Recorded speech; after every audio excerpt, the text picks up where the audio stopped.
तो दर्शक बंधु मुख्यमंत्री कले आज समस्त गोटे बड़ घोषणा प्रतिश्रुति रखिए आम नूतन मुख्यमंत्री मोहन चरण माझी आ बढ़ धानर एमएसपी रेट।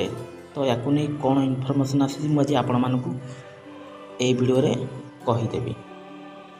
तो ता पूर्व आपण मानक अनुरोध वीडियोटा शेष पर्यंत देखंतु। आउ जदि एबे ही प्रथम थर पर वीडियो को देखुं वीडियो गोटे लाइक कर दिंतु। आउ ता संगे संगे मनुआनना मनीरेडी चैनल को एबे ही सब्सक्राइब करी पाखरे आसुथिबा घंटी बटन को ऑल रे दबाई दियंतु।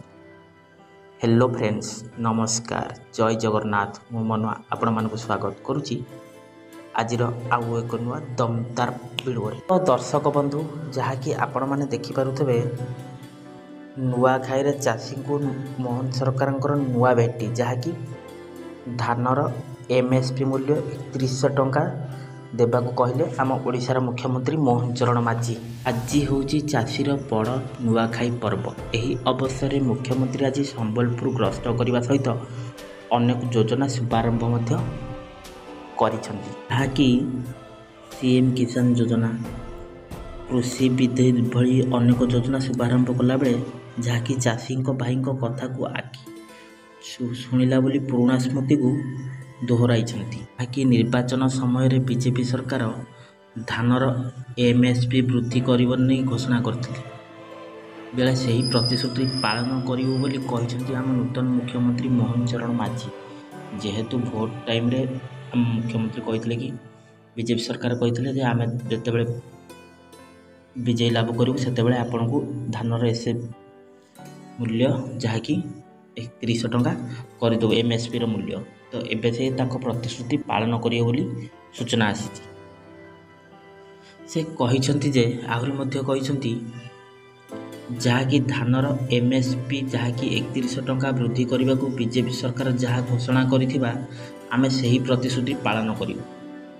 केंद्र सरकार जहाँकि 23,000 एवं राज्य सरकार 800 टंका प्रदान करेंगे जहाँकि अन्यपटे से बिजेडी को मध्य अपेक्षा करछंती। पूर्व सरकार 100 टंका कही देई पारिलेनी किंतु आमे 800 टंका प्रदान करियो बोली घोषणा करिसंती। राज्यर समस्त चाषी यही सुविधा पाइबे बोली मोहन चरण माझी कहिसंती। आज चाषीर पर्व नुआखाई चाषी मानक अनेक भेटी देइछंती मुख्यमंत्री जहाँकि चाषी को द्विगुणित करुच्ची। तो दर्शक बंधु जहाँकि आपण मैंने जो बीजेपी सरकार भोट देवा पूर्व जो प्रतिश्रुति देते से आज प्रतिश्रुति पालन करने जाऊँगी।